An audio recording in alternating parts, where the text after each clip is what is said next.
Tanggal 25 Desember sebelum mereka membuat agama Nasrani, mereka loh ya, bukan Allah. Allah tidak pernah buat agama Nasrani. Allah tidak pernah buat agama Nasrani. Mau bukti?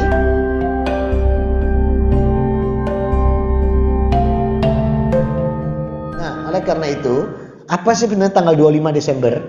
Mumpung yang ngomong mantan orang sana dan 30 tahun kafir di sana. Nah, saya ceritain dulu tanggal 25 Desember biar tahu. Setelah itu terserah jenengan dari penjelasan saya ini, ya. Mohon maaf, S3 saya urusan ini semua. Ya, karena saya dulu waktu S3 saya ambil kuliah teologi, saya tentang Tuhan. Jadi mata kuliah saya cuma 6 kitab. Tripitaka, Weda, Ditrukonanik, Taurat, Injil, Quran. Dan alhamdulillah lulus dengan cum laude. Ya. Nah, 6 kitab ini sehingga saya banyak kenal Tuhan. Mulai dari Tuhanku ada 5 rupa-rupa warnanya, ya, hijau, kuning, kelabu, merah muda dan biru yang meledos cici apa-apa. Sampai Tuhan saya sendiri dulu itu 3 in 1, ya, jadi kayak kopi susu, ada kopi, ada gula, ada susu, ya, 3 in 1 sampai akhirnya saya pilih la ilaha illallah. Nah, apa tanggal 25 Desember itu? Nih, tanggal 25 Desember adalah namanya misteri Kaldea aslinya. Apa ini misteri Kaldea? Misteri Kaldea ini adalah kelahiran dewa Baal atau dewa matahari yang dipuja oleh kaum pagan Babilonia. Dan ini ada di daerah Romawi di Jazirah. Nah, jadi tanggal 25 Desember sebelum mereka membuat agama Nasrani, mereka loh ya, bukan Allah. Allah tidak pernah buat agama Nasrani. Allah tidak pernah buat agama Nasrani. Mau bukti? Buka Quran halaman 53. Halaman ini malah ya. Kalau halaman 53 itu berarti lembarnya kanan. Pojok atas. Apa betul bunyinya? Alam taro ilal ladina utu nasibam minal kitabuna ila kitabillahi liyahkuma bainahum. Betul? Ya. Itu ayat 23 dari Ali Imran. Betul Abi? Oke, berarti masih hafal saya. Maka Allah mengatakan, "Tidakkah kalian perhatikan mereka aku beri kitab Taurat, sebagian mereka menolak kebenaran diganti Talmud. Aku beri mereka Injil, sebagian mereka menolak kebenaran diganti Bible. Dan mereka mengingkari daripada apa yang aku tetapkan." Ayat 24-nya, Bi. Dalika bi annahum qalulan tamassanun nar ayyamam ma'dudat wa gharahum fid dinihim ma kanu yaftarun. Bahkan mereka mengatakan tidak akan disentuh api neraka kecuali beberapa hari saja. Itu agama saya. Tidak ada neraka nih, surga tok. Pokok percaya sing jepaplang ini surga. Ya. Terus apa kata Allah di sana? Mereka terperdaya dengan agama yang mereka ada-adakan sendiri. Betul begitu terjemahnya? Nah, berarti agama itu dari Allah atau bukan? Bukan. Ini, tanamkan dulu bahwa agama itu bukan dari Allah. Dan tolong dijaga betul akidah kita. Batil orang yang mengatakan Taurat Allah turunkan kepada Nabi Musa untuk agama Yahudi. Batil. Jangan sampai anak-anak kita ditanamkan Alkitab atau Injil diturunkan kepada Nabi Isa untuk agama Kristen. Batil. Dan jangan sampai dikatakan bahwa Al-Quran diturunkan kepada Rasulullah itu agama Islam. Batil semua ini. Yang benar bagaimana? Allah turunkan semua kitab ini. Jabur, Taurat, Injil, Quran. Itu apa? Dengan kata agar mereka berserah diri kepadaku. Saya bacakan. Punya Nabi Musa dari kitab Kejadian pasal 18. Ketika Allah berfirman kepada Musa, "Wahai Musa, bawa Bani Israel keluar dari cengkraman Fir'aun untuk berserah diri kepadaku."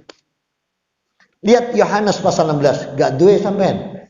Makanya nak kafir duluan gak percaya. Di Yohanes pasal 16, lihat kalimatnya Allah kepada Isa. Isa bawa Bani Israel untuk berserah diri kepadaku. Sekarang buka An-Nisa 125. Waman ahsanu dinam mimman aslama wajhahulillah wa huwa muksin wa taba'a millata Ibrahim hanifa wa taqaddala Ibrahim khalila. Apa kata Allah? Agama yang terbaik adalah mereka-mereka yang berserah diri kepadaku, kemudian berbuat kebaikan, mengikuti agama Ibrahim yang lurus, dan Ibrahim adalah kekasihku. Nggak ada agama Yahudi, nggak ada agama Nasrani, semua aslam, suruh berserah diri pada Allah. Jadi agama kita itu diambil dari kata aslam, artinya berserah diri, sehingga disebut dengan agama Islam. Yes. Masuk kalau sudah saya kuatkan begini sampai si melok Natalan, iku on. Apa? Yes, ya. Satu, udah. Katanya mau husnul khotimah. Siapa tahu kita mati bareng-bareng nanti. Tahun ini mati bareng kabeh. Masuk surga semua kalau kita nanti mengikuti Allah. Ya. Amin. Nah, nih diamini surganya, jangan matinya. Ya, saya belum mau mati dulu. Si turun kawin mana soalnya. Ya, 2016 sampai hari ini saya masih sendirian. Ini bukan pengumuman, ini sambat kan loh. Ibu diambil Allah tahun 2016 bulan September. Jadi saya ini dudo ini 3 tahun Bu. Bu, halo. Barangkali ada yang mau ta'aruf ya. Nah, enggak. Sampai kemarin ditegur sama guru-guru. Tat, kalau sudah nggak ada itu jangan disesali. Loh, saya ikhlas kok. Diminta itu ikhlas. Cuma belum nemu. Oh, saya kira nggak mau nikah. Kalau nggak mau nikah nggak lengkap imannya. Mau, bener. Siapa sih ngomong nggak cantengan aslinya gitu. Nah, cuma belum dapat. Jadi Umi kalau ada nanti ya. Kalau ada yang cocok-cocok itu suruh ta'aruf sama saya. Nah, jadi ketika Allah mengatakan tadi bahwa kitab ini tidak ada untuk agama Yahudi, tidak ada untuk Nasrani. Semua untuk hamba Allah agar berserah diri. Kata aslam. Sehingga agama kita itu diambil dari kata aslam. Makanya Islam. Nah, saya kembali ke tanggal 25 tadi. Maka tanggal 25 ini adalah kelahiran Dewa Baal. Dewa Baal itu dewa matahari. Terus apa yang namanya Kaldean Misteri? Kaldean Misteri adalah peristiwa pernikahan antara Raja Nimrod dengan Semiramis. Siapa Semiramis? Ibunya sendiri. Naudzubillah min dzalik. Itu di kitab Taurat itu, di kitab Kejadian pasal 22. Jadi pernikahan anak dengan ibu, anaknya Raja Nimrod. Nimrod itu di Alkitab. Kalau di kita Namrud, ya. Berarti di masa Nabi Ibrahim. Nah, ini sama Semiramis. Ibunya sendiri dinikahi setelah bapaknya mati. Nah, jadilah gambarnya ibu dan anak.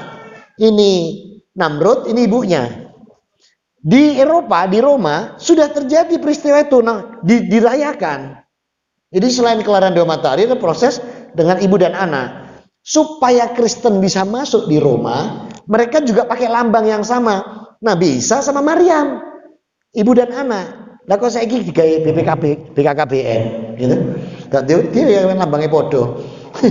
Nah, sehingga dengan catatan ini berarti mereka itu membuat lahirnya Yesus tanggal 25 Desember supaya bisa diterima di Eropa, supaya bisa diterima di Romawi. Sebab kalau enggak susah masuknya. Nah, sekarang bener enggak Nabi Isa itu lahir Desember? Bener enggak? Dari mana antum tahu enggak? Buka Quran surat 19 ayat 23, 24, 25. Di surat 19, 23, 24, 25, terutama di 25-nya. Wahuzia ilaiti at-takilati qalata rotoban janniyah. Apalagi di ayat 25-nya. Saat dimana kontraksi daripada Maryam yang sudah begitu luar biasa mau melahirkan. Bahkan dia mengatakan kolats, ya laitani mitu qabla. Lebih aku mati aja daripada begini. Tapi lihat ayat 24-nya. Allah memuliakan proses kelahiran Nabi Isa, memuliakan proses kelahiran Nabi Isa dengan menyiapkan persalinan semuanya.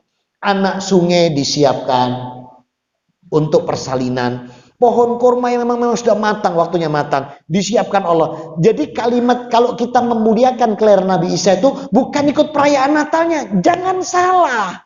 Pelajari baik-baik Quran. Kalimat Isa itu dimuliakan itu proses kelahirannya semua disiapkan oleh Allah. Sehingga kemudahan bagi Maryam dan dihibur oleh Jibril.